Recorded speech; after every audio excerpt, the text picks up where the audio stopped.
সবাইকে আমন্ত্রণ জানাচ্ছি এনটিভির নিয়মিত আয়োজন মার্কেট ওয়াচে। আপনাদের সাথে আছি আমি হাসিব হাসান। দর্শক, পুঁজিবাজারে বর্তমান যে অবস্থা সেই বিষয় নিয়ে আমরা আজকে আলোচনা করব একজন বিনিয়োগকারী কি লেনদেন করবেন নাকি বিনিয়োগ করবেন, মানে ট্রেডিং করবেন না বিনিয়োগ করবেন, বর্তমান বাজার পরিপ্রেক্ষিতে কি বলেন এই বিষয়ে বিশেষজ্ঞরা, সেইটি আমরা আজকে জানার চেষ্টা করব। আমাদের সাথে স্টুডিওতে উপস্থিত আছেন পুঁজিবাজার বিশ্লেষক ইউনিয়ন ক্যাপিটালের সাবেক এমডি আক্তার হোসেন সান্নামত, আছেন পুঁজিবাজার বিশ্লেষক এবং চার্টার্ড অ্যাকাউন্টেন্ট মোহাম্মদ ফুরকান উদ্দিন। আপনাদেরকে স্টুডিওতে স্বাগত। জি আক্তার ভাই, আপনাকে দিয়ে শুরু করতে চাই। আপনি তো এই ক্যাপিটাল মার্কেটের সাথে প্রায় লাস্ট 20 ইয়ার্স আছেন। বর্তমান বাজারের যে অবস্থায় এই অবস্থায় আসলে যে আমরা সবসময় বলি বা আপনারা যারা বলেন দীর্ঘমেয়াদে বিনিয়োগ করুন, দীর্ঘমেয়াদে বিনিয়োগ করে কি এই বাজার থেকে মুনাফা করা সম্ভব কিনা? বর্তমান বাজারে দেখেন 10 থেকে 20টা কোম্পানি শেয়ারের দাম বাড়ছে এবং বাকিগুলো সবগুলো কমে যাচ্ছে। এই কোম্পানিগুলোর দাম বাড়ারও পার্সেন্টেজ বেশি, আর বাকি যেগুলো কমছে সেগুলো কিন্তু ধারাবাহিকভাবে কমছে। ধন্যবাদ। বিনিয়োগের বেসিক্যালি অবজেক্টিভ থাকে যে আপনি এটা যেমন এটা একটা ক্যাপিটাল গেইন করবেন না আপনার ডিভিডেন্ড ইনকাম আপনি নেবেন, সেটা একটা ইস্যু থাকে। তবে লং টার্ম বিনিয়োগ এবং শর্ট টার্ম বিনিয়োগ দুটাতেই একটা বিনিয়োগের ফিচার থাকে যে কেউ তার টোটাল ইনভেস্টেবল যে ফান্ডটা থাকে সেটা সে একটা পার্ট কিন্তু লং টার্ম ইনভেস্ট করতে পারে, এবং এইটার জন্য তার কিছু অ্যানালাইসিস করা দরকার, তার হিসাব কিতাব করা দরকার, এবং কিছু সে অথবা শর্ট টার্ম করতে পারে। শর্ট টার্ম বলতে আমরা ইউজুয়ালি যদি ফিনান্সিয়াল ম্যানেজমেন্টের ভাষা বা ইনভেস্টমেন্টের ডেফিনেশন দিকে চলে যাই তাহলে এটা বোঝা যায় যে শর্ট টার্ম মানে হলে 1 বছরের কম সময়ের জন্য। 1 বছর কম সময় সেটা কি 6 মাস হবে, 9 মাস হবে, না T+2 হবে, এইটা কোশ্চেন থেকে যায়। তো সুতরাং আমাদের এখন বিনিয়োগকারীদের যে নেচার ক্যারেক্টারিস্টিক্স আমরা দেখতেছি সেটা মোরলেস সবাই কিন্তু, সে ইনস্টিটিউশন বলেন আর ইন্ডিভিজুয়াল বলেন, তো সবাই দেখা যায় একটা ভেরি শর্ট টার্ম, আমি এর সাথে আরেকটু অ্যাডজেক্টিভ যোগ করছি, সেটা ভেরি শর্ট টার্ম বিনিয়োগে চলে যাচ্ছেন। তবে লং টার্ম বিনিয়োগ করলে সেটাতেও কিন্তু আপনার লাভ করা সম্ভব, বিকজ আপনি যদি দেখেন অনেক সিকিউরিটিজ আছে এই মার্কেটে যেগুলো ফান্ডামেন্টাল অনেক স্ট্রং এবং কনসিস্টেন্টলি তাদের যেমন বিজনেসেরও গ্রোথ রয়ে গেছে, তাদের প্রফিটেবিলিটি গ্রোথ রয়ে গেছে, মার্কেটের রেপুটেশন রয়ে গেছে, ম্যানেজমেন্ট ভালো, বোর্ড ভালো, তারপরে ইন্ডাস্ট্রি তাদের পজিশনও ভালো। শুধু তাই না, এই ডিভিডেন্ড পেমেন্ট হিস্ট্রি ওইটাও কিন্তু বলে দেয় যে এই কোম্পানি কনসিস্টেন্টলি কিন্তু একটা ডিভিডেন্ড গ্রোথও থাকে কিংবা কনসিস্টেন্ট ডিভিডেন্ড দিয়ে যাচ্ছে। তো ওইগুলোতে যদি আপনি একটা লং টার্ম বিনিয়োগ করেন, আমি দেখেছি যে অনেক কোম্পানি যদি আপনি যেমন এফডিআর করেন, আপনারা কেউ ডাবল ডিপোজিট স্কিম করে, ট্রিপল ডিপোজিট স্কিম করে, কিংবা আপনার 5 বছরের জন্য, 3 বছরের জন্য, 1 বছরের জন্য করে, এইটাও কিন্তু এক ধরনের বিনিয়োগ হতে পারে যে আমি এই 5 বছরে যদি একটা কোম্পানি আমি ডিভিডেন্ড খাই তাহলে দেখা যায় বিনিয়োগে পুরো টাকায় চলে আসে, এরকম অনেক সিকিউরিটিজ আছে। আবার শর্ট টার্মে যদি আমি মনে করি যে কেউ যদি বিনিয়োগ করে, সেটাও কিন্তু যেমন অনেক সময় একটা এজিএম সামনে, হয়তো এই যে মার্চ এপ্রিলের ভিতরে অনেকগুলো এজিএম আসবে, অনেকেই কী করে এই নভেম্বর ডিসেম্বর দিকে এটা বিনিয়োগ করে যে ঠিক আছে ওখানে যখন আসবে তখন একটা ভালো কোম্পানি ভালো ডিভিডেন্ড দিবে, কিংবা ওই এজিএমের ডিক্লারেশন যেসব কোম্পানি ইউজুয়ালি ভালো আসে বরাবর তাদের ওই টার্গেটকে মাথায় রেখে সে অনেক সময় বিনিয়োগ করতে পারে। তবে এই জন্যই আমি অনেক সময় এরকম একটা সাজেশন দিয়ে থাকি যে প্রত্যেকটা বিনিয়োগকারীকে তার টোটাল ফান্ডটাকে যে 2 ভাগে ভাগ করে ফেলে, যে একটা দিয়ে সে অথবা ট্রেডিং করবে, আমি যেটা বলি তার মানে এই না T+2, আমি বলছি যে হয়তো কেউ 1 মাসের জন্য করলো, 15 দিনের জন্য, 3 মাসের জন্য করলো, একটা পার্টিকুলার একটা তার টার্গেটকে মাথায় রেখে, সেটা হতে পারে 30%, সেটা হতে 25%, 40%। আর একটা মেজর পার্ট টাইম মনে করি যে মার্কেটের স্টেবিলিটির জন্য একটা লং টার্ম ইনভেস্টমেন্ট এবং তারও ইনকাম সিকিউরিটি। অনেক সময় দেখা যায় যে আমরা মার্কেটে একটা রিউমার উপর বেস করে ইনভেস্টমেন্ট করে থাকি, তো দেখা যায় যে এই রিউমারটা হয়তো বা যখন আমি ইনভেস্টমেন্ট করছি অনেক বিনিয়োগকারী ক্ষতিগ্রস্ত হচ্ছে, কারণ এই রিউমারটা হয়তো যেভাবে আসছে তখন হয়তো বা কেউ মার্কেট থেকে এক্সিট নিচ্ছে, আর হয়তো আমরা তখন ঢুকছি, তখন অনেকেই আমরা কমপ্লেন করতে শুনি যে এটা তো অমুকে আমাকে বলছিল কিনতে, পরে দেখি যে এইটার দাম কমে গেছে। তো এইটা হলো যে বেসিক্যালি এই বেসিক্যালি অনেকের যেরকম লাভ হওয়ার সম্ভাবনা থাকে বা লস হওয়ারও সম্ভাবনা থাকে। এই জন্য আমি বলি তার একটা পার্ট টোটাল ফান্ডের একটা অবশ্যই তাকে লং টার্ম বিনিয়োগে যাওয়া উচিত, এবং এতে করে কিন্তু আপনার অফসেট হয়ে যায়। যদি কখনো শর্ট টার্ম বিনিয়োগে কিছু লসও হয়, কিন্তু লং টার্ম বিনিয়োগে কিন্তু এটা অফসেট হয়ে যাওয়ার সম্ভাবনা। জি ফুরকান ভাই, একই প্রশ্ন আপনার কাছে, কিন্তু বাড়তি অ্যাড করতে চাই যে যেসব কোম্পানিগুলোর দাম বাড়ছে বা দীর্ঘমেয়াদী বিনিয়োগ করে বিনিয়োগকারী মুনাফা পেয়েছেন, সেরকম কিছু কোম্পানির আছে যেগুলো মুনাফা পেয়েছেন কিন্তু ওই একই ধরনের বিজনেস করছে, অন্য কোম্পানিগুলো কিন্তু মুনাফা পাচ্ছেন না একই ধরনের কোম্পানিতে বিনিয়োগ করেও। আপনি দেখেন যেসব কোম্পানির ডিমান্ড আছে, সাপ্লাই নাই, সেসব কোম্পানি ভালো খারাপ বিচার পড়ে, সেটাই কিন্তু হচ্ছে। আপনি দেখেন কিছু কোম্পানি শেয়ারের দাম এখন বাজারে অনেক, 400 টাকা 500 টাকাও, সেগুলোর কিন্তু কোম্পানি ওরকম স্ট্রং না। তাহলে এই বিনিয়োগকারীরা কী করবেন? আর দীর্ঘমেয়াদে বিনিয়োগ করছেন, ব্যাংকের শেয়ারে এখন বিনিয়োগ করে দীর্ঘমেয়াদে কী মুনাফা পাবেন আপনারা বলেন? ডিভিডেন্ড পাবেন।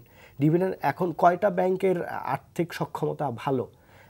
এখন যতটা দেখাচ্ছে তার তুলনায় কতটুকু, মানে যে অ্যাকাউন্টসটা আপনারাই অডিট করেন, আপনারাই জানেন যে অ্যাকাউন্টসে কী আছে, আর্থিক প্রতিষ্ঠানগুলোর কি। এই অবস্থায় আসলে বিনিয়োগকারীরা কী ধরনের ডিসিশন নেবেন? T+2-তে যে যারা ট্রেড করছেন তারা কিন্তু অনেকে ভালো আছেন। ওকে, আমি 3টা জায়গা থেকে রেসপন্স করতে চাই। প্রথম জায়গা হলো আপনার আমাদের বিনিয়োগকারীদের মধ্যে শেয়ার বাজারে যারা ইনভেস্টমেন্ট করছেন, শব্দটা ইনভেস্টমেন্ট, শব্দটা বিনিয়োগ, শব্দটা বিজনেস নয়। জি, আপনি খেয়াল করে দেখবেন, আপনি যদি বিনিয়োগকারীদেরকে জিজ্ঞেস করেন, বেশ কিছু বিনিয়োগকারী পাবেন যারা বলবে আমি শেয়ার ব্যবসা করি। ভাই আপনি কি করেন? আমি শেয়ার ব্যবসা করি, হুইচ ইজ নট বিজনেস, এটা কিন্তু বিনিয়োগ, ইনভেস্টমেন্ট। এই পারসেপশন থেকে বের হয়ে আসতে হবে, আপনাকে আসতেই হবে, এটা কোনো বিকল্প নাই। কারণ আপনার এটা কোনো ব্যবসা নয়, এবং শেয়ার বাজারে শুধুমাত্র আপনি ওই টাকাগুলোকেই ইনভেস্ট করা উচিত, বিনিয়োগ করা উচিত যে টাকাগুলো আপনার অনেক দিন ধরে আপনার মানে আপনার প্রয়োজনীয়তা পড়বে না। যদি ওই রকম টাকাগুলোকে আপনি শেয়ার বাজারে এনে বিনিয়োগ করেন, তাহলে শেয়ার বাজার থেকে লস করার সম্ভাবনা একেবারেই নাই। আমি কম বলবো না, নাই, বুঝে শুনে বিনিয়োগ করলে। সেকেন্ড আসছেন আপনি T+2 কিনা। দেখেন বাজারকে আমরা কি দেখতে চাই? ভাইব্রেন্ট দেখতে চাই, রাইট? আমরা যদি ফরেন কারেন্সি মার্কেটটা দেখি, খেয়াল করে দেখবেন কার্ভটা কিন্তু এরকম, এবং ওখানে কিন্তু ড্রপডাউন হচ্ছে, ওই ড্রপডাউনে আপনি এসে প্রিন্ট করে আপনি ওখানে কিনছেন, আবার ওখানে বিক্রি করে দিচ্ছেন। This is how any market is really continuing. Stock মার্কেটকে আমি ঠিক তার চাইতে আলাদা কোনো কিছু দেখতে চাই না।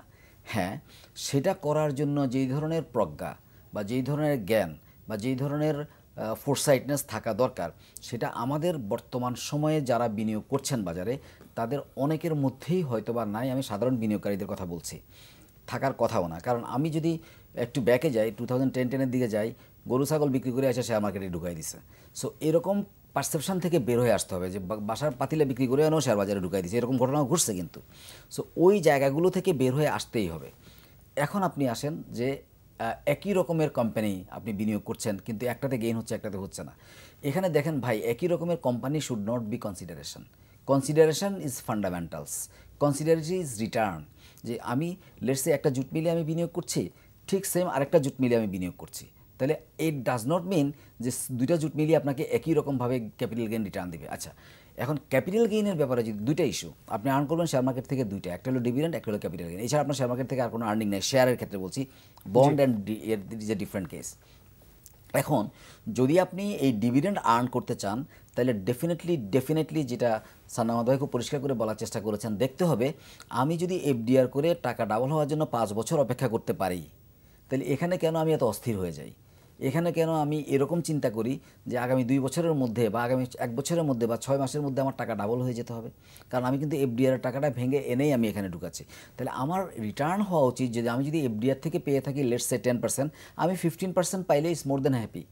এবং স্টক মার্কেটে যদি দেখে শুনে বুঝে বিনিয়োগ করতে পারি, আর এরকম যদি আমাদের আশাটাকে ছোট রাখতে পারি, তাহলে 15% গেইন না করার কোনো যৌক্তিকতাই নেই। এটা একটা ইস্যু। এখন আপনি আসছেন যে মানে কোনোটার দাম অনেক বেড়ে যাচ্ছে, কোনোটার দাম কমে যাচ্ছে। দেখা গেলো একই টাইপের কোম্পানি, একটা আছে 400 টাকা, একটা আছে 100 টাকা।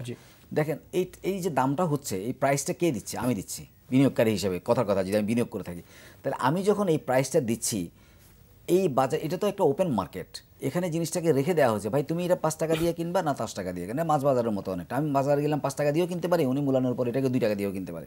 সো আমাকে দেখতে হবে যে জায়গাটা আমি কিনছি, যে জায়গাটাতে আমি বিনিয়োগটা করছি, সেটা জাস্টিফাইড কিনা। যদি আমার ওই প্রাইসটা জাস্টিফাইড না হয়, তাহলে ওই প্রাইসটা আমি দিচ্ছি কিনা। এক্সাম্পল হিসেবে আমি নিয়ে আসি, বাজারে যখন একটা আইপিও আসে, যখন আসে, দেখা যাচ্ছে ওই আইপিওটা 4 গুণ 5 গুণ দামে বিক্রি হয়। কারা দিচ্ছে এই টাকাটা? মানলাম ওইটার পিছনে কোনো একজন লোক আছে, মানলাম ওইটাকে কেউ একজন নার্সিং করছে। কতক্ষণ তার পক্ষে নার্সিং করা সম্ভব? সে শেয়ারগুলো কিনে বিক্রি করবে কোথায়? লেটসে সে বাজারের দামটা বাড়াচ্ছে, শেয়ারগুলো কিনছে, দাম তো সে তাকে তো বিক্রি করে বের হয়ে টাকাটা নিয়ে যেতে হবে, তারপর না সে গেমলার হবে। প্রশ্ন হলো সে বিক্রিটা করবে কোথায়? সাধারণ বিনিয়োগকারীর কাছে। তাহলে সাধারণ বিনিয়োগকারী যখন দেখে ওই আইপিওটা যদি 50 টাকায় দেওয়া যেত, তাহলে সিকিউরিটিজ অ্যান্ড এক্সচেঞ্জ কমিশন কেন ওইটাকে 12 টাকায় দিল? ওটা তো 50 টাকায় দেওয়া উচিত ছিল, আপনি কেন ওই 50 টাকা দিচ্ছেন? সো এই জায়গাগুলো আমাদেরকে অ্যাড্রেস করতেই হবে বিনিয়োগকারীদেরকে সেভ করার জন্য। জি, আপনি যদি আজকের বাজার দেখেন, আজকের বাজারে টপ 10-এ বা টপ 20-তে কোন শেয়ারগুলো আছে, এবং এইটা আজকের বাজার না, আপনি যদি গত 2 মাস ধরে দেখেন বা 3 মাস ধরে দেখেন, এরকম কোম্পানিগুলোই টপ 10-এ আছে। তো এবং এগুলো ট্রেডিংও ভালো হচ্ছে, অন্যদিকে দামও বাড়ছে।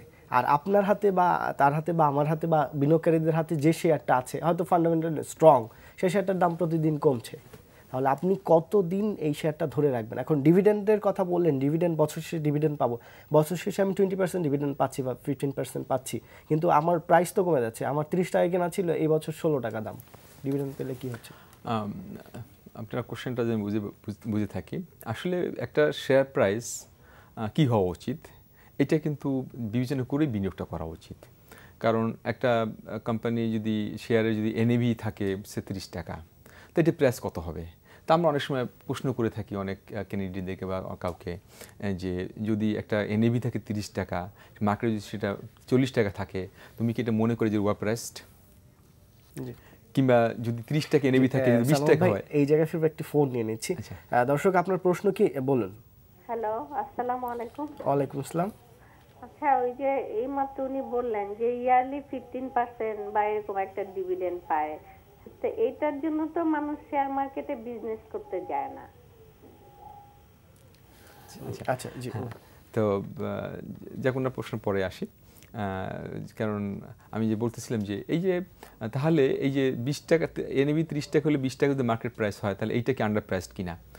বেসিক্যালি এর সাথে একটা এলিমেন্ট যোগ হয় যে কোনো প্রাইসিং ক্ষেত্রে, একটা পারসেপশন প্রাইস বলি, পারসেপশন ভ্যালু বলি, যে আপনি এক্সপেক্ট করতেছেন যে এই শেয়ার প্রাইসটার এনএভি এত টাকা হলো, ফিউচারটা গ্রোথ থাকবে। সেই গ্রোথ হতে পারে ডিভিডেন্ডের গ্রোথ হতে পারে, ক্যাপিটাল গেইনের অ্যাপ্রিসিয়েশনের, প্রাইসের একটা অ্যাপ্রিসিয়েশন হতে পারে, সেটা একটা গ্রোথ হতে পারে। তো আপনার তো একটা এক্সপেকটেশনের সাথে সব কিছু একটা মিল থাকে। তো এখন এইটা কি আপনি 40 টাকা দিবেন না 100 টাকা দিবেন, দ্যাট ইজ দ্য কোয়েশ্চেন। যদি আপনি এইটা 100 টাকা দেন, এটা ওভার প্রাইসড হবে, এবং আমি মনে করি যে এইটা একটা ইরেশনাল। তো একটা পারফেক্ট ক্যাপিটাল মার্কেটের জন্য যেটা ইম্পর্টেন্ট জিনিস, সেটা হলো যে কতগুলো ক্যারেক্টারিস্টিক্স থাকে বেসিক, তার মধ্যে একটা ক্যারেক্টারিস্টিক্স হলো যে আমাদের বিনিয়োগকারীকে অবশ্যই রেশনাল বিহেভ করতে হবে।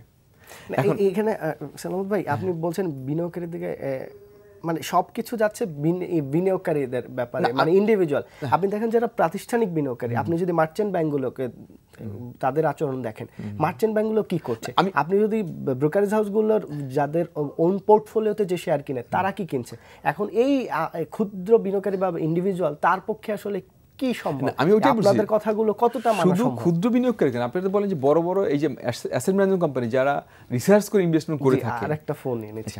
দর্শক, আপনার নাম বলে প্রশ্ন করুন। জি, আসসালামু আলাইকুম। আমার নাম মোহাম্মদ। জি, আমি কোস্টোকোস সিকিউরিটি, আমাদের লাইসেন্স নাম্বার 198। জি, আপনার প্রশ্নটি করুন। জি, আমি প্রশ্ন করতেছি যে আমার ওখানে বিও অ্যাকাউন্টের নাম্বার হলো 8, যে আমার যে ইনভেস্ট যে করা আছে, এগুলো আমি তো দেখতেছি আগামী 10 বছরও আমি আমার ওই জায়গা যেতে পারবো না। তা ওনারা যে বলতেছে যে এফডিআর আপনি 5 বছরে যদি করে যে লাভটা পাবেন, সেটা আপনি শেয়ার মার্কেটে এত তাড়াতাড়ি চিন্তা করেন। আমার তো 10 বছরের উপরে হয়ে গেল, আমি তো আমার আসলটাই বুঝতে পেরেছি। সেটা হলো যে দুটো প্রশ্নই উত্তর। একটা প্রশ্ন যে উনি কিনতে যদি উনি ভুল করে থাকেন, যে হাই প্রাইস যদি কিনে থাকেন শেয়ার প্রাইস, যেটা আপনি বললেন যে আপনার timing is important, pricing is important, তাই না? তো এখন আপনি যদি হাই প্রাইসে কিনে থাকেন কখন, এবং এটা যদি ফল করে এবং মার্কেটে ওভারঅল যদি এরকম একটা কারেকশন হয়ে যায়, ওই প্রাইসটা পাওয়া কিন্তু খুবই ডিফিকাল্ট। শুধু আমরা কিন্তু এই যে হাই প্রাইস, এখন এরকম যারা বিনিয়োগকারীরা ক্ষতিগ্রস্ত, তারা কিভাবে বুঝবেন হাই প্রাইস? কারণ আপনি দেখেন, যারা এই মার্কেটের যাদের রিসার্চ টিম আছে, তারা কিনছেন 60 টাকায়, উনি দেখছেন 5 টাকা কমে পাচ্ছে, আমি 55 টাকায় কিনছি। তো মানে তাহলে উনি কি করে বুঝবেন যে এটা হাই প্রাইস না হাই প্রাইস? বুঝতে হবে এটা সবাইকে, প্রত্যেকটা বিনিয়োগের, সে স্মল ছোট বিনিয়োগকারী হোক আর বড় বিনিয়োগকারী হোক, প্রাতিষ্ঠানিক বিনিয়োগকারী হোক, সবাই কিন্তু ক্যাপিটাল মার্কেট বুঝে তার অ্যাটলিস্ট বেসিক কতগুলো আন্ডারস্ট্যান্ডিং থাকতে হবে, কারণ এই মার্কেটটা তো ছোট, না বুঝে করলে ক্ষতির সম্ভাবনা খুব বেশি থাকে। এটা এখানে অনেক প্রবলেম, মানে আমাদের মার্কেটটা কিন্তু আনলাইক ডেভেলপ মার্কেটের মতো না কিন্তু। তো সুতরাং আমাদের এখানে আরেকটু বেশি সচেতন হয়ে কিন্তু বিনিয়োগ করতে হবে। ওখানে এই যে ফোকাস সাহেব যেটা বলতেছিল যে আসলে বিনিয়োগের টাকাটা কোত্থেকে আসবে, এই বিনিয়োগের টাকাটা হওয়া উচিত আপনার সারপ্লাস ফান্ডের একটা পার্ট, বিকজ এইটা কিন্তু ক্যাপিটাল মার্কেট ইজ অল্টারনেটিভ একটা সোর্স অফ ফান্ড, আবার অল্টারনেটিভ ইনভেস্টমেন্ট রেভিনিউজ, দুইটা দিকে। ইস্যুয়ারের জন্য অল্টারনেটিভ সোর্স অফ ফান্ড, এটা লং টার্ম সোর্সের জন্য আসে, আবার বিনিয়োগের জন্য একটা অল্টারনেটিভ ইনভেস্টমেন্ট রেভিনিউজ। এখন আপনি কোথায় কোথায় রাখবেন, টোটাল ভাগটাকে সেগ্রিগেট করে একটা পার্ট এখানে রাখতে পারেন। এই টাকাটা কোনটা, সেটা হলো আপনার সেভিংস একটা টাকা। এখন আপনি যদি রেগুলার বেসিসে আপনার পুরো টাকা নিয়ে আসেন এবং এইটা যদি আপনার একমাত্র চাকরি, বিজনেস সব কিছু এইটাই হয়, ব্রেড অ্যান্ড বাটার যদি ক্যাপিটাল মার্কেট, তাহলে তো এটা একটু ডিফারেন্ট। এই জন্য আমরা রেগুলার বেসিসে আমরা ট্রেড করে থাকি। কিন্তু আরেকজন দর্শক আছেন আমাদের সাথে, জি আপনার নাম বলে প্রশ্ন করুন। আমি চট্টগ্রাম থেকে তাহের বলছি। জি বলেন। আমার প্রশ্নটা হচ্ছে, এখানে যারা অতিথিবৃন্দ আছে ওরা ঢালাও ভাবে একটা অপবাদ দিয়ে থাকে, না বুঝে বিনিয়োগ করে। আমার প্রশ্ন হচ্ছে কত পার্সেন্ট লোক না বুঝে করে এবং কত পার্সেন্ট লোক বুঝে শেয়ার বাজার বিনিয়োগ করে, এবং যারা বুঝে বিনিয়োগ করে তারা কি লাভ করতে পারছে? আমি ব্যাট বিসি থেকে শুরু করে ব্যাংকে 10 টাকা শেয়ার কিনে দেখছি লাভ করতে পারিনি। জি ধন্যবাদ। জি প্রোগ্রাম ভাই, আমি 3টা প্রশ্নের উত্তর দেই। 3টা প্রশ্ন আমি শুনেছি, আমি চেষ্টা করি উত্তর দিতে। প্রথম প্রশ্নটা হলো যে আমরা বলেছি যে 15% রিটার্নের জন্য কি কেউ ক্যাপিটাল মার্কেটে আসে কিনা। ভাই আপনার প্রশ্নটার উত্তর হলো এরকম, অবশ্যই আপনি চিন্তা করবেন যে আপনার টাকাটা যদি আপনি অন্য কোনো জায়গায় রাখতেন তাহলে আপনি কত পেতেন, আর ক্যাপিটাল মার্কেটে আসার পরে আপনি কত পাচ্ছেন। যদি আপনি দেখেন যে ক্যাপিটাল মার্কেটে আসার পরে তার চাইতে আপনি বেশি পাচ্ছেন, সেটা যদি 10%-এর চাইতে 15% হয়ে থাকে, তাহলে 5% আপনি বেশি পাচ্ছেন। এই বেশি পাওয়াটাই তো আপনার জন্য যৌক্তিক। সুতরাং ক্যাপিটাল মার্কেটে আসাটা তো আপনার জন্য জাস্টিফাইড, নাম্বার 1। নাম্বার 2 উত্তর হলো যে আপনি যখন, আপনাকে দেখতে হবে আপনি কি রিস্ক নেবেন নাকি আপনি রিস্ক নেবেন না। যদি আপনি রিস্ক অ্যাভার্স হয়ে থাকেন তাহলে 15%-এ আপনার সন্তুষ্ট থাকা উচিত, বা 20%-এ সন্তুষ্ট হওয়া উচিত, ভাগ্য ভালো হলে 100%ও হতে পারে। আর যদি আপনি রিস্ক নিতে চান, ইউ গো, যেটা 10 টাকাটা 50 টাকায় বিক্রি হচ্ছে, কিনেন 50 টাকা, 100 টাকাও পেতে পারেন।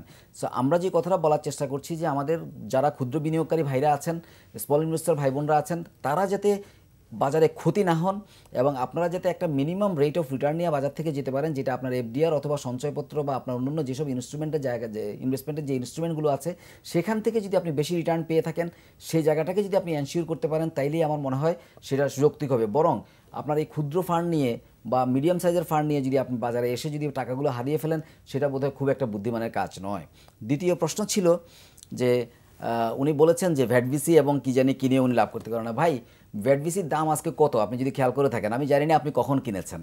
তো যদি কিনে থাকেন বা আপনি যদি প্রুডেন্ট হয়ে থাকেন, ভ্যাটভিসির দামটা যখন ওই জায়গায় ছিল তখন যদি ভ্যাটভিসির যদি আপনি ব্যালেন্স শিটটা দেখতেন, সেখানে একটা পরিষ্কার জিনিস লেখা ছিল যে তার যে প্রফিট মার্জিন সে শো করতো, সেটা আমি বলছি শো করতে এই শব্দটা ইউজ করছি অন্য কারণে, তার ভ্যাটভিসির যে ফাইন্যান্সিয়াল স্টেটমেন্টটা ছিল সেটা কিন্তু খুব একটা স্ট্রং ফাইন্যান্সিয়াল স্টেটমেন্ট ছিল না।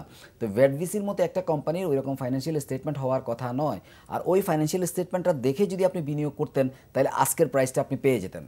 দ্বিতীয় প্রশ্ন হলো আপনার আরেকটা জেনে কি জেনে প্রশ্ন ছিল?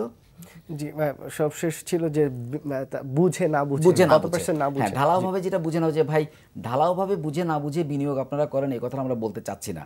আপনি বলতে, কোশ্চেনটা আমার মনে পড়েছে, উনি বলেছিল যে কত পার্সেন্ট লোক বুঝে বিনিয়োগ করে, কত পার্সেন্ট লোক না বুঝে বিনিয়োগ করে। ভাই কত পার্সেন্ট লোক না বুঝে বিনিয়োগ করে অথবা কত পার্সেন্ট লোক বুঝে বিনিয়োগ করে এই ডাটাটা আমাদের কাছে নাই। আমরা যে কথাটা বলার চেষ্টা করি, যেহেতু বাজারে আমরা প্রায় শুনতে পারি যে ক্ষুদ্র বিনিয়োগকারীরা ক্ষতিগ্রস্ত হয়েছেন, সরকার 900 কোটি টাকার ফান্ড আপনাদের জন্য দিয়েছেন, তার মানে আমরা ধরে নিচ্ছি যে আমাদের যে কথাগুলো সেটা কিন্তু ক্ষুদ্র বিনিয়োগকারীদের জন্য। কিন্তু আমাদের বাজারের সবচেয়ে উইক পয়েন্ট যেটা, যেহেতু আমরা ক্ষুদ্র বিনিয়োগকারীদেরকে সহায়তা করার চেষ্টা করি এবং এই ক্ষুদ্র বিনিয়োগকারী বলতে যাদেরকে আমরা মাথায় নিয়ে চিন্তা করি, আমরা ধরে নেই যে ওনাদের ওই ফাইন্যান্সিয়াল নলেজের লেভেলটা হয়তোবা ওই লেভেলে নাই, হয়তোবা না, এটা না থাকারই কথা সবার, বেশিরভাগ ক্ষেত্রেই না থাকার কথা। কারণ বিদেশে যদি আমরা খেয়াল করি, এই ক্ষুদ্র বিনিয়োগকারীরা যেহেতু এই জায়গাগুলোকে বোঝে না, তারা কিন্তু through mutual fund, through merchant bank and through others তারা ইনভেস্ট করে তাদের রিসার্চ দিয়ে। তো সেই দৃষ্টিকোণ থেকে আপনারা যদি মার্কেটটা কম বুঝে থাকেন বা মার্কেট সম্পর্কে ওইরকম ভালো ফাইন্যান্সিয়াল স্টেটমেন্ট সম্পর্কে খুব ভালো প্রস্তুত না থাকে, সেই ক্ষেত্রে আমরা বলছি যে আপনারা একটু বুঝে বিনিয়োগ করেন, প্রয়োজনে আপনারা সহযোগিতা নেন, মার্কেটে এক্সপার্ট আছে অনেক তাদের। সালামত ভাই, এই যে বিনিয়োগকারীদের সবসময় যে অভিযোগটা থাকে যে তারা তো জেনে বুঝে দেখে শুনে বিনিয়োগ করেন, তারপর এই অবস্থা। এখানে একটু বিষয় মনে হয় আছে যে মানে যে দেখে শুনে বুঝে বিনিয়োগ করার পরও কিছু থেকে যায়, সেই কিছুটা কি আসলে? না, থ্যাংক ইউ, এটা খুব ভ্যালিড একটা কোশ্চেন। ভাই যেটা বললেন যে আসলে কত পার্সেন্ট লোক জেনে জেনে বিনিয়োগ করে, আসলে বেসিক্যালি সবাই যে বুঝে না তা না, অনেকেই বুঝে না। আমি মনে করি মেজর বিনিয়োগকারী কিন্তু বুঝে শুনে বিনিয়োগ করেন। আমাদের মার্কেটের যে ওভারঅল ক্যারেক্টারিস্টিক্স হিসাবে অ্যানালাইসিস করেন ফর দ্য লাস্ট 5 ইয়ার্সে, এই জেনে শুনে বিনিয়োগ করেও আপনার কোনো লাভ হচ্ছে না, এটা কিন্তু আমরা সব জায়গায় শুনতে পাচ্ছি যে আমি জেনে শুনে তো বিনিয়োগ করে কোনো লাভ পাচ্ছি না। এটা সত্যি, কারণ কোনো কিছু দিয়ে আপনার ফান্ডামেন্টালের সাথে মার্কেটের যে বিহেভিয়ার, এইটা কোনো কোরিলেশনে খুঁজে পাওয়া যায় না। তো সুতরাং এখানে বোঝা মানে দুইটা জিনিস, একটা হলো আপনার ক্যাপিটাল মার্কেটের এই যে মুভমেন্ট, এই গতিবিধি, এটা একটা বোঝা। আর একটা জিনিস হলো যে ফিনান্সিয়াল স্টেটমেন্টস বোঝা, যে আপনার যে পাবলিক ইনফরমেশন যেটা আসে, অ্যানুয়াল রিপোর্ট বলেন, বিভিন্ন সময় অ্যানাউন্সমেন্ট, কোয়ার্টারলি পাবলিকেশন যেগুলো আসে, এই জিনিসগুলো বুঝে বিনিয়োগ করা। তো ওইটা ইউজুয়ালি লং টার্মের জন্য হয়, শর্ট টার্মের জন্য আপনার কিছু না বুঝলে হবে, বাট মার্কেটের মুভমেন্টটা বোঝা, বিভিন্ন সেন্সিটিভিটি যে ইস্যুসগুলো আছে সেগুলো বোঝা। তারপরও আমরা দেখি অনেক সময়, এই জন্য বলা হয় যে আপনার মার্কেটের বিহেভিয়ারের সাথে ফান্ডামেন্টালস বলেন বা ওভারঅল একটা বিনিয়োগকারীদের এক্সপেকটেশনে কোনো কোরিলেশন খুঁজে পাওয়া যায় না। সুতরাং এই জন্য খুব আপনার কেয়ারফুল হয়ে আপনার কিন্তু বিনিয়োগ করা উচিত। এই জন্য শর্ট টার্মে যদি বিনিয়োগ করতে চান তাহলে ক্ষতির সম্ভাবনা এই জন্য বেশি হয় লং টার্মের চেয়ে। কারণ এবং এখন আমি বলি যে আজকের যে মার্কেট বলেন যে অবস্থাতে আছে, তাতে করে আমি মনে করি যে অনেক বিনিয়োগ আছে, সিকিউরিটিজ আছে যেখানে আপনি বিনিয়োগ করলে লং টার্মে একটা বেনিফিট পাবেন। বাট শর্ট টার্মে যদি এটা করতে চান তাহলে কিন্তু এইটা কিন্তু রিস্কি, বিকজ শর্ট টার্মে এত ফ্ল্যাকচুয়েট করে যেটা কখনো ফান্ডামেন্টাল দিয়ে আপনি এটা কখনো বিচার করতেই পারবেন না। তো এখানে মার্কেটের বিহেভিয়ার দেখে কিন্তু আপনি এটা বুঝতে হবে, এই বুঝাটা এখন এই কারণ বিদেশে কিন্তু শর্ট টার্ম বিনিয়োগ যে হচ্ছে না তা না, ওখানেও ট্রেডিং হচ্ছে কিন্তু সেইটার পরিমাণটা কম। আমাদের এখানেও যে হচ্ছে না তা না, এখানেও হচ্ছে, কিন্তু আমাদের বেশিরভাগটা হচ্ছে একেবারে শর্ট টার্ম। যে আপনার মার্কেটে কিন্তু আমরা এখন দেখেন মার্কেটে কতটুকু 300, 350, 400 কোটি টাকা ট্রেড হচ্ছে, মাঝে মাঝে তো অনেকও কমে যায়। তো এখানে আজকে এইটা কমে যাওয়ার পিছনে দেখা যায় এখন মোটামুটি এখন যেহেতু লোনের এখন নাই বললে চলে মার্জিন লোনটা, কারণ এখন মার্জিন লোন যারা দিবে, যারা বিনিয়োগকারী তাদের হয়তো মার্জিনের প্রয়োজন আছে, কিন্তু যারা দিবে তাদের কিন্তু ক্যাপাসিটি নেই, সেই ক্যাপাসিটি বিকজ অলরেডি তারা ওভার এক্সপোজড হয়ে গেছে। সো অ্যাডজাস্টমেন্টের দরকার ওখানে, সেখানে ফার্দার তুলনা দেওয়ার প্রশ্ন আসে না। তারপর আমাদের ট্রেডের ভলিউমটা কিন্তু কমে গেছে, কিন্তু এই ভলিউম কমে যাওয়ার কারণে কিন্তু বিনিয়োগকারী অনেকটা একটা আস্থা যে কেন কমে গেল, কিন্তু আমাদের বুঝতে হবে যে আগে মার্জিন লোন দিয়ে কিন্তু এই ভলিউমটাই 2 গুণ 3 গুণ হয়ে গেছে, তাই না? সেটা একটা পার্ট থাকে। তো আমি এখানে যেটা মনে করি বিনিয়োগকারী ভাইদের অবশ্যই তারা বুঝে শুনেই বিনিয়োগ করে, নো ডাউট। এখন এই বুঝে শুনে কিন্তু কিছু কাছে আমি আগেও বললাম যে এটা কিছু ফিনান্সিয়াল স্টেটমেন্ট বুঝে করা, একটা মার্কেট বিহেভিয়ার, কিংবা আমরা যেখানে বসে স্ক্রিনে বসে ট্রেড করি, যে তাদের আশেপাশে আমাদের বন্ধুবান্ধব যারা আছে কিংবা বড় যারা মেন্টর আছে এদের ফলো করে কিন্তু আমরা অবশ্যই বিনিয়োগ করি। অ্যান্ড এইটা কিন্তু বুঝার পার্ট না, আমি একজন ফলো করে বিনিয়োগ করবো এটা আমি বুঝে, পরবর্তী দেখা যায় জিনিসটা হয়তো একটা ইনফরমেশন আগে পেলাম যে অমুক কোম্পানি সেটা দাম বাড়বে। আশ্চর্য ব্যাপার হলো এবং সবচেয়ে দুর্ভাগ্যজনক হলো যে প্রাইস ফিক্স করে দেওয়া থাকে। আপনি বুঝতেছেন যে এটা অনেক এই কোম্পানি ফান্ডামেন্টালস নাই, উইক, কিংবা প্রোডাকশনে নাই। একটা স্টেজে আমরা এটাও শুনতাম যে একটা বিনিয়োগকারী জানতোই না এটা কি 10 টাকার শেয়ার না 100 টাকার শেয়ার, আবার একটা জানতোই না এই কোম্পানি কি প্রোডাক্ট চাই, যে প্রাইস ফিক্সড করা থাকে, আরো কিছু থাকে যে এই প্রাইস থেকে এই প্রাইসে গেলে একটা কোম্পানি এই তথ্যটা দিবে, তারপর এই প্রাইস থেকে ওই প্রাইসে গেলে ইপিএস দিবে, তারপর ওই প্রাইস থেকে ওই প্রাইসে গেলে তারপরে হলো আপনার ডিভিডেন্ড ডিক্লেয়ার করবে। এইটা হলো there also party to the gambling. এইটা দেখা যায়, এই তথ্যগুলো তো সচরাচর হ্যাঁ আমরা শুনতে পাচ্ছি। এই যে আপনি বললেন, আপনি যখন যে বললেন তথ্য যাচাই বাছাই করা, বিনিয়োগকারীর পক্ষে তথ্য বাছাই যাচাই করবে, ডিএসসি এর ওয়েবসাইটে কিন্তু অনেক ইনফরমেশন গ্যাপ আছে বা একটু ডিলে হয়, এটা হয়তো তাদের পলিসিগত ব্যাপার, কিন্তু সিএসসির ওয়েবসাইটে অনেক আপডেট। এবং কয়জন সিএসসির ওয়েবসাইট ওপেন করেন? আবার একটা তথ্য ডিএসসির বেলা বিনিয়োগকারীরা যে অভিযোগটা করেন, ডিএসসি একটা বিষয় সবসময় এগিয়ে, সেটা হচ্ছে এই শেয়ার দাম বাড়ার কারণ কি, কোম্পানি জানিয়েছে, দাম বাড়ার কারণ নাই। এই বিষয়টা বিনিয়োগকারীদের জন্য কতটা ইম্পর্টেন্ট, নাকি কত পার্সেন্ট বিনিয়োগকারীদের আছে, কত পার্সেন্ট ফরেনারদের কাছে আছে, এই যে শেয়ার পার্সেন্টেজগুলো, তারপরে কোম্পানির আরো অনেক ইনফরমেশন আপডেট হয় না। শুধু তাই না, আরো মজার ব্যাপার হলো যে আপনি কিন্তু আমার কাছে অনেকেই বলছে যে স্যার এই অমুক কোম্পানি যে এই বিনিয়োগ শেয়ারটা অমুকের কাছে হাতে আছে, আজকে কে কটা শেয়ার ট্রেড করছে কয়টা হাওলা আমাদের এই ইনফরমেশনগুলো বিনিয়োগ করে ওই দিনের শেষে কিভাবে জানে? দিনের শেষে জানে, দিনের বেলা যায় কিভাবে জানে? আমার প্রশ্নটা হলো আপনি দিনের শেষে সিডিবিএল থেকে জানলো বা ডিএসসি থেকে, কেন জানবে এবং কিভাবে জানবে? আপনার ব্রোকারেজ হাউস সেফর, আপনার ব্রোকারেজ হাউস থেকে আপনি 5 লাখ শেয়ার বাই দিলেন, আপনাকে ফোন করে বলে, আমার সামনে বলেছে, আপনাকে ফোন করে বলবে যে আপনি এই শেয়ারটা এত বাই দিলেন কেন, মানে এত কিনছেন কেন? না, সেটা তো সার্ভিলেন্সের কারণে সার্ভিলেন্স করতে হবে সেটা না, এটা কিন্তু বিনিয়োগকারীরা বলছে, ডিএসসি থেকে এসএসসি থেকে বলছে না, বিনিয়োগকারীরা অন্য বিনিয়োগকারীরা প্রশ্ন করছে। তাহলে মেসেজগুলো কোত্থেকে আসে? এবং এরপরে যদি আপনি বলেন স্বচ্ছতা জবাবদিহিতা এবং বিনিয়োগকারীদের দোষ, তাহলে বিনিয়োগকারীরা আমি কিন্তু বলছি না, এখানে তো আরেকটা পার্ট আমি শুরুতে যেটা বলতে চাচ্ছিলাম যে আসলে আমরা সবসময় বিনিয়োগকারীদের সাইডটাকেই বেশি বলার চেষ্টা করি, কিন্তু আজকে সত্যি করতে একটা ক্যাপিটাল মার্কেটের স্টেবিলিটির জন্য একটা ট্রান্সপারেন্ট একটা এবং গভর্নেন্স এনশিওর করতে হবে। এখানে ট্রান্সপারেন্সি এবং গভর্নেন্স এনশিওর করতে হবে। গভর্নেন্সটা সত্যিকার অর্থে একটা কোম্পানির গভর্নেন্স।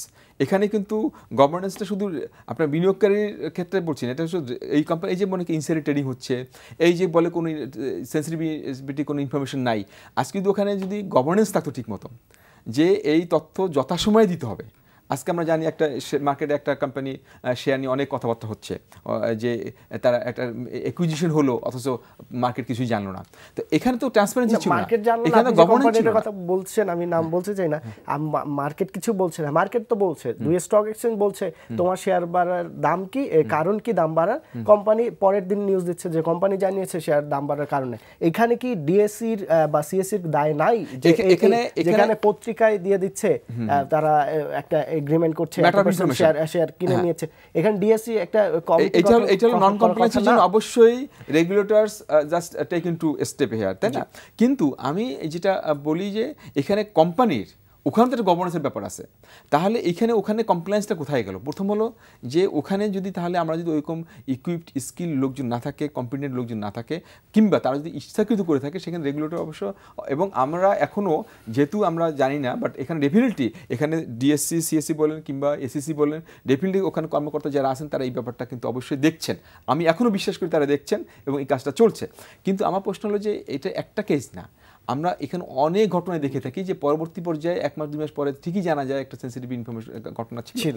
তো এখানেই হলো আমি বলবো যে গভর্নেন্সের পার্টটা কিন্তু এখানে, ট্রান্সপারেন্সির পার্টটাই এখানে, যে আজকে বিনিয়োগকারীদের যদি আমরা ডার্কে রেখে এখানে একটা বিশেষ মহল যদি এখানে ইনসাইডার ট্রেডিং করে থাকে, আমরা তাদেরকে কি পানিশমেন্ট দিচ্ছি, এবং আমাদের সেই পানিশমেন্টটা বললাম যে এই পানিশমেন্ট এত নগণ্য, এরা এখান থেকে যে প্রফিটটা করে নেয় সেই হিসেবে পানিশমেন্টের অ্যামাউন্টটা খুবই কম। সুতরাং এখানে ইমপ্রিজনমেন্টের ব্যবস্থা থাকতে হবে এবং পেনাল্টির ব্যবস্থা থাকতে হবে। পেনাল্টিটা should be much higher then দিয়ে, এখানে বললাম শুধু সে ওখান থেকে যে প্রফিট করবে ওই প্রফিটটা করতেই হবে, তারপর এর addition to that financial penalty দিতে হবে, তারপর ইমপ্রিজনমেন্ট থাকতে হবে, তাহলে হয়তো বা কিছুটা কন্ট্রোল হবে। কারণ ইনসাইডার ট্রেডিং এটা অহরই হচ্ছে। জি, ফুরকান ভাই, সালামত ভাই যে কথা বললেন, এই যে পানিশমেন্টের বিষয়টা, ইনসাইডার ট্রেডিং এর বিষয়ে আমরা যে কোম্পানিগুলোর ইনভলভমেন্টটা সবচেয়ে বেশি দেখি, এবং পানিশমেন্টগুলো হয় কিন্তু বিনিয়োগকারীদের। আসলে দেখেন, মানে যারা এখানে শেয়ার কিনছে, আমাদের দেশের পার্সপেক্টিভটাই ওই রকম। আমাদের দেশের যখন আইনগুলা তৈরি হয়, আইনগুলা যখন তৈরি হয় তখনই অনেকগুলো ফ্ল নিয়ে তৈরি হয়। এই ফ্লসগুলা যতক্ষণ পর্যন্ত আপনি দেখেন, প্রত্যেকটা আইন যদি আপনি খুঁজে দেখেন, দেখবেন যে কোনো না কোনোভাবে একটা ভেস্টেড গ্রুপকে সাপোর্ট দেওয়া হচ্ছে বা ভেস্টেড গ্রুপকে তার পারপাসটা সার্ভ করা হচ্ছে। কেন এই কথাটা বললাম? আপনি যে পানিশমেন্টের কথাটা বললেন, পানিশমেন্ট যদি দেয় কাকে দিবে? কোম্পানিকে দিবে না? কোম্পানি ইনসাইডার ট্রেডিং যদি হয়ে থাকে তাহলে কোম্পানিকে দিবে। এবং আপনার আরও একটা মজার তথ্য আপনাকে আমি দিচ্ছি, সেটা হলো আপনি দেখেন প্রত্যেকটা কোম্পানি তার কোয়ার্টারলি ফাইন্যান্সিয়াল রিপোর্ট দেয়, দিতে হয় তাদেরকে সিকিউরিটি অ্যান্ড এক্সচেঞ্জ কমিশনে, এবং ওই কোয়ার্টারলি ফাইন্যান্সিয়াল রিপোর্টগুলো হলো আনঅডিটেড। আপনি দেখবেন সিজনাল কোনো ইম্প্যাক্ট নাই কোনো কোনো জায়গায়, কিন্তু তারপরেও দেখা যাবে যে তার প্রফিট কিন্তু জিগজ্যাগ, এই কোয়ার্টারে কম, ওই কোয়ার্টারে বেশি, ওই কোয়ার্টারে কম, এই কোয়ার্টারে বেশি। আমি যখন এরকম সিচুয়েশান দেখি তখনই কিন্তু কোনো পানিশমেন্ট দিচ্ছি না। এবং ফাইনালি আমাদের একটা আইন হয়েছে, আমরা জানেন, ফাইন্যান্সিয়াল রিপোর্টিং অ্যাক্ট, যেটা এখন কাউন্সিল গঠন হবে, ফাইন্যান্সিয়াল রিপোর্টিং কাউন্সিল। সেখানে সমস্ত দায় দায়িত্ব, সমস্ত পানিশমেন্টের যা ব্যবস্থা রাখা হয়েছে তার পুরোটাই রাখা হয়েছে অডিটরের জন্য। কিন্তু দুর্ভাগ্যজনক হলেও সত্যি যে এই ফাইন্যান্সিয়াল স্টেটমেন্টটা প্রিপেয়ার করছে কারা? Company, management. কোনো পানিশমেন্টের ব্যবস্থা নেই। তার মানে কি যাদের টাকা আছে, যাদের অনেক ক্ষমতা আছে, যাদের অনেক শক্তি আছে, আমরা কি তাদেরকে সবসময় ধরাছোঁয়ার বাইরে রেখে দিতে চাই? যদি এই পরিস্থিতি থাকে তাহলে এর উন্নতি বা আজকে আমরা যত কথাই বলি না কেন এগুলি বন্ধ করা সম্ভব নয়। তাহলে কি আমরা বলতে পারি যে যেসব বিনিয়োগকারীরা এখানে বিনিয়োগ করছেন না আমাদের পুঁজিবাজারে, তারা আসলে মূলধনের যোগান দিচ্ছেন শিল্প উদ্যোক্তাদের, কিন্তু তারা ক্ষতিগ্রস্ত হচ্ছেন এবং তাদের দেখার কেউ নাই, মানে তাই তো হচ্ছে? দেখার কেউ নাই এই কথাটা বোধহয় ঠিক আমি ওইভাবে বলবো না, কারণ দেখার কেউ না কেউ তো আছে, কারণ কিছু না কিছু পানিশমেন্ট হচ্ছে, কিছু না কিছু অ্যাকশন হচ্ছে, ঠিক আছে, কিন্তু আরও বেশি করে দেখতে হবে এবং যে জায়গাগুলোকে আমরা অ্যাড্রেস করার চেষ্টা করছি আইনের ফ্লসগুলোকে ঠিক করে, আইনগুলোকে ঠিক করে আমাদেরকে নিয়ে আসতে হবে। আপনি দেখেন না এই যে বাংলাদেশ ব্যাংকের যে আইনটা হয়েছে, বাংলাদেশ ব্যাংকে যেটা এখন বাড়ানোর কথা বলেছেন, প্রপোজ করেছেন 2 বছরের কথা, এটা একটা আইনের মধ্যে ঢুকে গেছে যে 2016 সাল, এটাকে আইনের ইস্যু, এটা তো একটা ডিরেক্টিভসের ইস্যু। আপনি দেখেন আবার ওই যে যেটা ক্যাপিটাল মার্কেটের আপনার ডেফিনেশন, ক্যালকুলেশন ডেফিনেশনে ওখানে ঢুকিয়ে দিচ্ছে আপনার প্রাইভেট লিমিটেড কোম্পানিতে যদি আপনি ইনভেস্টমেন্ট করেন সেটাও শেয়ার বাজারের এক্সপোজার, সাবসিডিয়ারিতে যদি আপনি ইনভেস্টমেন্ট করেন সেটাও শেয়ার বাজারের এক্সপোজার। সো আমি তো বুঝি না যে এই আইনগুলো যখন হচ্ছে তাদের রিসার্চ উইং কোথায়? ওই রিসার্চ উইং কী বলছে? রিসার্চ উইং কি কোনো কাজ করে না? আপনি দেখেন পৃথিবীর যতগুলো উন্নত দেশ আছে, প্রত্যেকটা জাতি রিসার্চ বেস জাতি। আমি জাতির কথা না হয়ে ভুলে গেলাম, রিসার্চ বেস প্রতিষ্ঠানগুলো কোথায়? রিসার্চগুলো কি বলছে? রিসার্চের রিপোর্ট কি আছে আমি যখন আইনটা পড়ছি যে এটা কনসিকুয়েন্স কি? তাইলে আমাদেরকে আইনগুলো, আমাদের দেশে কিন্তু বহু আইন আছে, ইমপ্লিকেশন নাই, এটা যেমন সত্যি তেমনি আইনের অনেক ফ্লজ আছে, এটাও সত্যি। ইভেন আপনি যদি ইনকাম ট্যাক্সের লয়ের দিকেও যান তাইলেও আপনি এই পরিমাণ হিউজ পরিমাণ ফ্লজ আপনি দেখতে পাবেন। এই জায়গাগুলোকে যদি প্রপারলি অ্যাড্রেস করা না যায় তাহলে বিনিয়োগকারীদের স্বার্থ একটা লেভেল পর্যন্ত ডেফিনেটলি বাংলাদেশ সিকিউরিটি এক্সচেঞ্জ কমিশনের যে ডেভেলপমেন্ট হয়েছে তাতে করে অনেক রক্ষা কিন্তু হচ্ছে। আমরা যদি 2005 থেকে আজকে পর্যন্ত কম্পেয়ার করে থাকি তাহলে huge change Bangladesh security exchange commission করেছে, অনেক পরিমাণে করেছে। কিন্তু ভেরি আনফর্চুনেটলি এই 2টা জায়গার মধ্যে, 3টা জায়গার মধ্যে বাংলাদেশ সিকিউরিটি এক্সচেঞ্জ কমিশন বলেন বা ঢাকা স্টক এক্সচেঞ্জ বলেন, চট্টগ্রাম স্টক এক্সচেঞ্জ বলেন, এই 3টা জায়গার মধ্যে যারা ফাইন্যান্সিয়াল স্টেটমেন্টটা বোঝার মতো যে চার্টার্ড অ্যাকাউন্ট্যান্ট থাকার কথা, 3টা জায়গার একটা জায়গাও কিন্তু নাই। না ডিএসসির বোর্ডে আছে, না বাংলাদেশ সিকিউরিটি এক্সচেঞ্জ কমিশনে আছে, না চিটাগং স্টক এক্সচেঞ্জ কমিশনে আছে। আমার কথা হলো যে এর এই চার্টার্ড অ্যাকাউন্ট্যান্ট ছাড়া যে অন্যরা কেউ বোঝে না তা না, সবাই বোঝে। কিন্তু প্রশ্ন হলো যে আমার এদেরকে যদি আমি ইনক্লুড করতে পারতাম বা এদেরকে দিয়ে যদি এদের ইনপুটটাকে যদি আমি নিতে পারতাম, সেটাতে একটা ভ্যালু এডিশন করতে পারতো, তাহলে এটা কেন এতটা সাবসাইড হয়ে আছে? নিতে হলে যে স্যালারি দিতে হয় তারা দিতে পারছে না। এখন প্রবলেম হলো যে আমি কেন, ওয়েল ফাইন, আমি আপনার সাথে একমত যে নিতে হলে যে স্যালারি দিতে হয় এটা দিতে পারছে না, এটা ঠিক না। দেখেন আমি কাদের স্বার্থ দেখছি ভাই? আমি তো জনগণের স্বার্থ দেখছি, ইনভেস্টারের স্বার্থ দেখছি, বাজারের স্বার্থ দেখছি, ইকোনমির স্বার্থ দেখছি। বাজারটা যদি খারাপ হয় তাহলে সবচেয়ে বেশি এম্বারাসড হয় সরকার, কারণ সরকার এই বাজারের ট্রেডিং থেকে একটা হিউজ পরিমাণের ভলিউম অফ ট্যাক্স পায়, হিউজ পরিমাণ, প্লাস সরকারের ভাবমূর্তি। তাইলে আমরা যারা বাজারের মিডিয়া হিসেবে কাজ করি তারা এই যে আমাদের মাননীয় প্রধানমন্ত্রীর যে পজিটিভ অ্যাটিটিউড বা সরকারের যে পজিটিভ বডি ল্যাঙ্গুয়েজ, এইটাকে দেখেন, মাননীয় প্রধানমন্ত্রী আর ডেস্কে বসে কাজ করবেন না, উনি কী করবেন? উনি তো ডিসিশন দিবেন, পলিটিক্যাল ডিসিশন দিয়ে দিবেন। উনি দিয়ে দিয়েছেন, যারা এক্সিকিউট করার জায়গাগুলোতে আছে তাদের যদি ওইটাকে পারফর্ম করার মানসিকতাটা পুরোপুরিভাবে কাজ না করে তাহলে কিন্তু ভাই এইসব পলিটিক্যাল সাপোর্ট দিয়েও খুব একটা কাজ হবে না। এখন আপনি ইমপ্লিমেন্টের জায়গাটায় যদি আসেন, Bangladesh securities and exchange commission, তারপরে আপনি যদি বলেন বাংলাদেশ ব্যাংক, এনবিআর বা এই অর্থ মন্ত্রণালয়, এদের মধ্যে তো সমন্বয় নেই। আপনি অর্থ মন্ত্রণালয় ব্যাংকিং ডিভিশন যেটা আছে সেইখানে একটা প্রবলেম আছে, মানে বাংলাদেশ ব্যাংকের ব্যাপারে যতটা আন্তরিক, ক্যাপিটাল মার্কেটের ব্যাপারে ততটা আন্তরিক না। আমরা যেটা, যদিও তথ্য প্রমাণ নেই এরকম প্রচলিত। এনবিআর তো এসএসসির বিষয় নিয়ে তেমন কোনো কথাই বলেন, হঠাৎ একটা ডিরেক্টিভ দিয়ে দেন। তো এই যদি বিষয় হয় তাহলে আপনি এই ইমপ্লিমেন্টটা কোথায় হবে? এটা কিন্তু অলরেডি ডিরেক্টিভ আছে মাননীয় প্রধানমন্ত্রী ওনার কথায় পরিষ্কার করে বলেছেন যে এই বাজারের সাথে যারা সংশ্লিষ্ট আছেন তারা সতর্কতার সাথে কাজ করবেন। এর মানেটা কি? এর মানে কি উনি বলে দিবেন যে তোমরা সবাই মিলে কী কাজ করতেছো আমি দেখি? নো, উনি ওনার মেসেজ দিয়েছেন যে তোমরা সতর্কভাবে কাজ করো, তোমাদের মধ্যে কোঅর্ডিনেশনটা ঠিক করো, যাতে করে সরকারের ভাবমূর্তিটা নষ্ট না হয়, যাতে করে সাধারণ বিনিয়োগকারীরা ক্ষতিগ্রস্ত না হয়, যাতে করে সরকারের যে কমিটমেন্ট টু দি পুঁজিবাজার সেটা যাতে নষ্ট না হয়। কিন্তু সেই জায়গাটা যদি আমরা ডেভেলপ করতে না পারি তাহলে সরকার ডেফিনেটলি একটু কেয়ারফুল ভূমিকায়, সরকারের আরও উচ্চ পর্যায়ে, মানে প্রধানমন্ত্রীর লেভেল তো আর সব কাজ করবে না, উচ্চ পর্যায়ে যারা আছেন ওনারা দেখবেন যে আমাদের এখানে প্রত্যেকটা জায়গায় যদি প্রধানমন্ত্রীকে অ্যাড্রেস করতে হয় আমার অর্থ মন্ত্রণালয়ের দরকারটা কোথায়? জি, এই প্রশ্নটির উত্তর জানবো, একটি ফোন নিয়ে নিচ্ছি। দর্শক, কে বলছেন? আপনি কি জানতে চাচ্ছেন? আমি শফিকুর রহমান মালিবাগ থেকে বলছি। জি বলুন।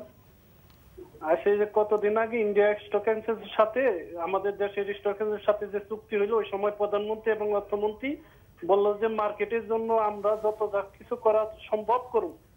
এখন আমরা দেখছি প্রধানমন্ত্রী অন্য কোন সেক্টরের জন্য কোনো ঘোষণা দিলে তারা তাড়াতাড়ি হুড়া কইরা এই কাজগুলি করে, কিন্তু আমাদের ডিএসসি থেকে বা বাংলাদেশ ব্যাংক থেকে এরপরে কোনো আর উদ্যোগ দেখলাম না, তারপরে থেকেই মার্কেট পড়া ধরছে।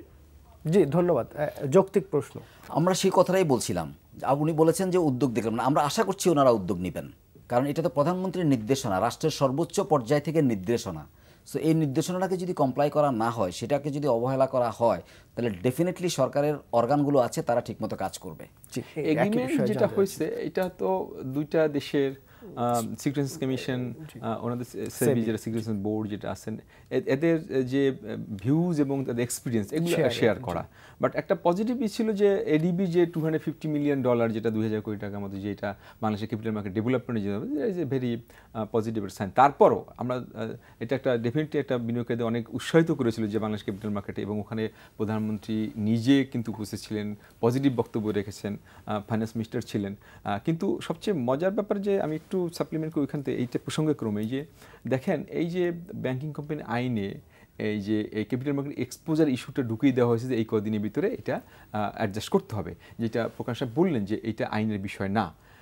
সত্যিকার অর্থে আনফর্চুনেট, আমরা সবাই বলছি এটা আইনের বিষয় না, ঢুকাই দেওয়া হয়েছে, কিন্তু আজ পর্যন্ত কিন্তু কেউ বলে নাই যে এইটা ঢুকিয়ে দিয়েছে কারা। এবং এটা কি একটা তথ্য দেয়া হচ্ছে যে এটা ব্যাংক মালিকদের যে সংগঠন তারাই ওই সময় বলেছে 3 বছর, এবং সেই অনুযায়ী আমরা করেছি। আমি জানি না যে এটা পার্টিকুলার কোনো ব্যাংক বলেছে কিনা বা তারা সংগঠন লিখিতভাবে দিয়েছে কিনা, বাট তারপরেও তো তাদের বলা এটা উচিত যে এটা আইনের বিষয় না। এইটা কি এখন বারবার সংসদে যাবে? হ্যাঁ, এটা হয়তো বা একটু বিনিয়োগকারীদের কমফোর্ট দেওয়ার জন্য হয়তো ফাইন্যান্স মিনিস্টার যেটা বলেছেন যে উনি এটা অধ্যাদেশ করে করবেন, কিন্তু এখন যদি মনে করেন সে 2 বছর বাড়ায়, তারপরেও যদি কেউ মার্কেটের হয়তো বা বিকজ অফ মার্কেট হয়তো ওইটা অ্যাডজাস্ট করতে পারলো না, তখন কি আবার এটা অধ্যাদেশ করা হবে, আবার আইন পরিবর্তন করা হবে?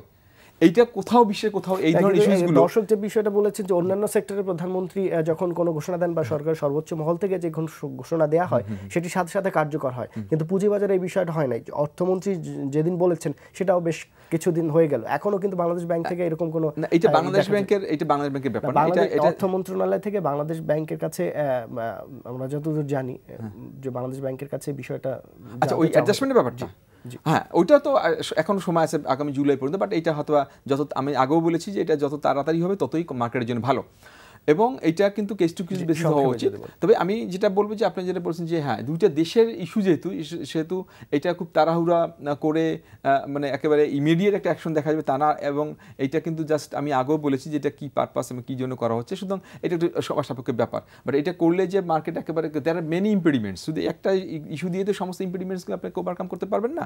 আমার মনে হয় যে এখানে সব ইস্যুগুলোই, এই জন্য সবসময় আমি যেটা বলে আসছি যে এখানে স্টেক হোল্ডার যারা আছেন ইনক্লুডিং দ্য বিনিয়োগকারী, এদেরকে নিয়ে বিভিন্ন প্রাতিষ্ঠানিক বিনিয়োগকারী হোক, ইন্ডিভিজুয়াল বিনিয়োগকারী হোক, এবং যত স্টেক হোল্ডার আছে এখানে Bangladesh bank is a party, securities commission is a party, stock exchange party, minister of finance party, NBR is a party, সবার সাথে কিন্তু আলাপ করে, একত্রে আলাপ করে হোক, 1-to-1 আলাপ করে হোক, মার্কেটের মেইন প্রবলেমগুলো আমরা যদি আইডেন্টিফাই না করতে পারি, আমরা যেটাই কথা বলি না কেন কোনো কিছু কাজে আসবে না।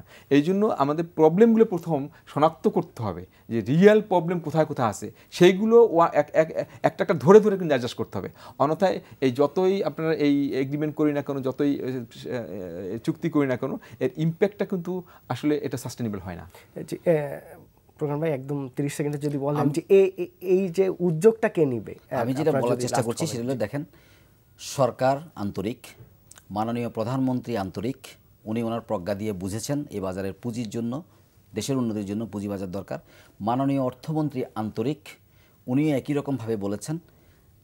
এখন যারা এক্সিকিউশন করবেন, এক্সিকিউশন লেভেলে যারা আছেন, ওনারা এটাকে সর্বোচ্চ গুরুত্ব দিয়ে মাননীয় প্রধানমন্ত্রী এবং মাননীয় অর্থমন্ত্রীর যে নির্দেশনা সেটাকে বাস্তবায়ন করে পুঁজিবাজার সহায়ক ভূমিকা রাখবেন। কারণ আপনি দেখেন আমাদের মধ্যম আয়ের দেশে উন্নতি করতে গেলে এডিবির রিপোর্টও এসছে যে পুঁজিবাজার ছাড়া সম্ভব নয়। আপনার এশিয়ান ডেভেলপমেন্ট ব্যাংক পরিষ্কার করে বলে দিয়েছে পুঁজিবাজার ছাড়া সম্ভব নয়।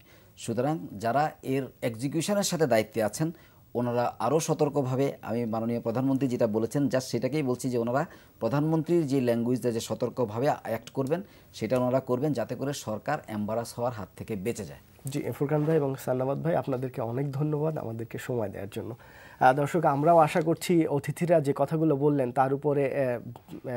তার উপরে ভিত্তি করে আপনারা ডিসিশন নেবেন বিনিয়োগের, আর যারা নীতি নির্ধারক আছেন তাদের কিছুটা সহায়ক হবে এই আশা রাখছি। আগামীকালকে আবার দেখা হবে অন্য কোনো বিষয় নিয়ে। সে পর্যন্ত সবাই ভালো থাকুন। পুঁজিবাজার সহ এনটিভির সব খবর জানতে লগ ইন করুন এনটিভির অনলাইন ntvbd.com-এ। খোদা হাফিজ।